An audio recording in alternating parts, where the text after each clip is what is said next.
আজি 2023 আৰম্ভণি জানুৱাৰী 1 তাৰিখ যাব ওলাইছো বাগবৰ পাহাৰত।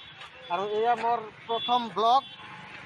বৰপেটা মেডিকেল কলেজৰ পৰা ষ্টাৰ্ট কৰিম, বৰপেটা মেডিকেল কলেজ এইটো, আৰু ইয়াৰ পৰা ষ্টাৰ্ট কৰিম বাগবৰ পাহাৰলৈকে জাৰ্ণি।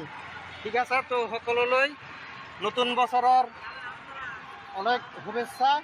আৰু আজি আৰম্ভ হ'ব ব্লগিং বাগবৰ পাহাৰ। ঠিক আছে, চাই থাকক। মেডিকেল কলেজ পাৰ হৈ আহি এইটো প্ৰথমতে আমি যিটো টাৰ্ণিং পাইছোঁ এইটো হ'লে জনিয়া চক বুলি কয়। জনিয়া চক মেডিকেল কলেজ সোমাই গ'ল আৰু এটা ডাইৰেক্ট মন্দিয়া ফালে গ'ল, মন্দিয়া বাগবৰ ৰাস্তা। এইটোৱে মন্দিয়া বাগবৰ ৰাস্তা। তাৰপিছত আহি আমি এইটো পাই গ'লো আমি জেল ৰোড, যিটো ভকতপাৰা জেল ৰোড। এইটো যিটো ৰাস্তা গ'ল এইটো পলিটেকনিক ফালে গ'ল, বৰপেটা পলিটেকনিক। আৰু এইটো পাৰ হৈ আহি আমি এইটো বৰপেটা ডিষ্ট্ৰিক্ট জেল, যিটো ডিষ্ট্ৰিক্ট জেলৰ সন্মুখেদি, তাৰপিছত এইটো ডিষ্ট্ৰিক্ট জেল ৰাস্তা গ'ল। তাৰপিছত আহি আমি এইটো পালোঁ, এই ব্ৰিজখনৰ দুয়োফালে বানপানীত মাটি খহি গৈছিল, তাৰপিছত আকৌ মাটি দিছে, এতিয়া কোনোমতে চলাচল কৰিব পৰা মানুহ।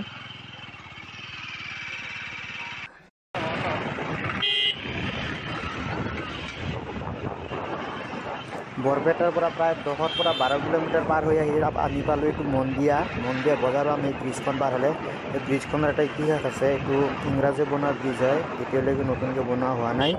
এইটো বহুত ঠেক হয় ব্ৰিজখন, যাৰ বাবে বহুত যান জঁটৰ সৃষ্টি হয় মন্দিয়া অঞ্চলত। যিয়ে হওক, এইটো মন্দিয়া বজাৰ পাম এতিয়া ব্ৰিজখন পাৰ হোৱাৰ লগে লগে। মন্দিয়া বজাৰৰ পিছত আকৌ ইয়াৰ পৰা প্ৰায় 15 পৰা 20 কিলোমিটাৰ আকৌ বাগবৰ, য'ত আমি যাম আজি।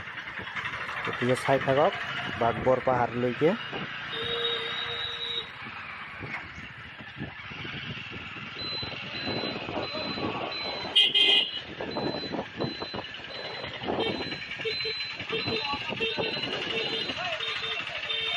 এয়া হ'ল মন্দিয়া বজাৰ।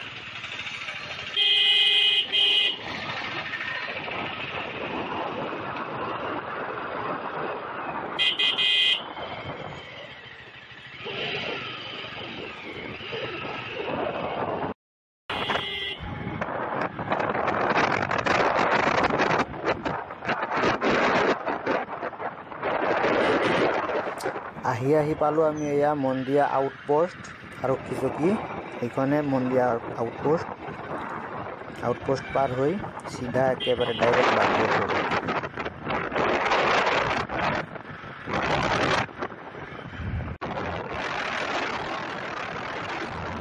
এতিয়া পালোঁ আহি সত্ৰকনৰা অঞ্চল পালোঁ, বজাৰ পালোঁ আগত। এয়া হ'ল সত্ৰকনৰা বজাৰ। ইয়াৰ পৰা কিছু দূৰ যাই বাওঁফালে টাৰ্ণিং ল'ব লাগিব।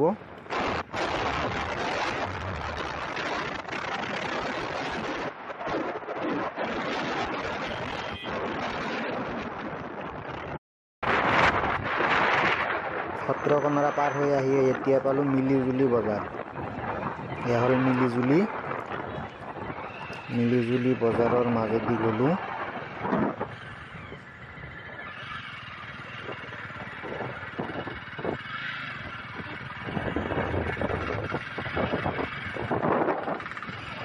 মিলিজুলিত এইটো বাণিজ্য মেলা আছে, গ্ৰন্থ আৰু বাণিজ্য মেলা।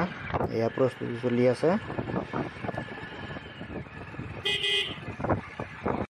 আহি অৱশেষত আমি মৰাভাছ বুলি কয় ঠাইত, মৰাভাছৰ পৰা বাগবৰ পাহাৰ দেখা পালোঁ। আৰু ইয়াত নতুনকৈ বিল্ডিং এটা হৈ আছে, মেডিকেল হ'ব বুলি শুনিছোঁ। বহুত ডাঙৰকৈ বনাই আছে, ভালে হ'ব বাগবৰ অঞ্চলৰ কাৰণে। এয়া বাগবৰ পাহাৰ দেখিব পাই আছোঁ আমি। পাহাৰৰ চাইডেদি ৰাস্তা আছে, মানে দুটা ৰাস্তা আছে। এটা সফালেদি অলপ আগত এৰি আহিছোঁ, আৰু হ'ল এইটো বাগবৰ পাহাৰৰ তলেদি এখন ৰাস্তা। এইটো বহুত পুৰণা ৰাস্তা হয়, এতিয়ালৈকে হোৱা নাই ভালকৈ। সেই ৰাস্তাৰে আগলৈ গৈ সফালে বাগবৰ বজাৰ পৰিব। তাৰপিছত বাওঁফালে পাহাৰৰ চাইডেদি গৈ আছোঁ আমি।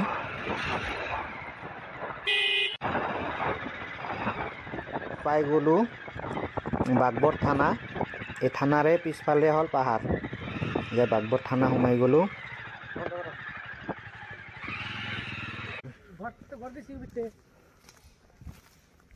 বাগবৰ থানা থানাৰ পৰাই পিছফালৰ পৰা ওপৰত যোৱা ৰাস্তা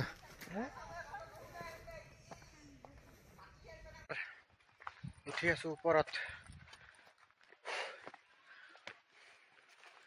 বৰপেটা জিলাত একটাই পাহাৰ মাত্ৰ সেইটো হ'ল এই বাগবৰ পাহাৰ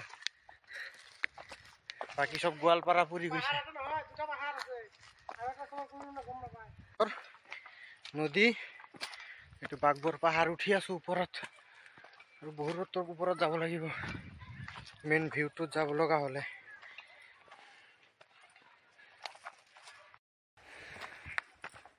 আহি প্ৰায় 1/2 কিলোমিটাৰ মান আহিলো ওপৰত আৰু আছে আৰু 1/2 কিলোমিটাৰ কি জানি বেছি আছে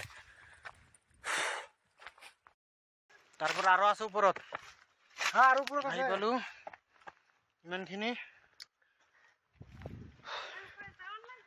1 কিলোমিটাৰ মান আহিলো প্ৰায় আৰু আছে উপৰত যাব লাগিব বাগবৰ পাহাৰ সৰু দূৰৰ পৰা সৰু দেখা পালে কি হ'ব দূৰৰ পাহাৰ দেখাত সৰু ওচৰত গলেহে বুজি পোৱা যায় মজাটো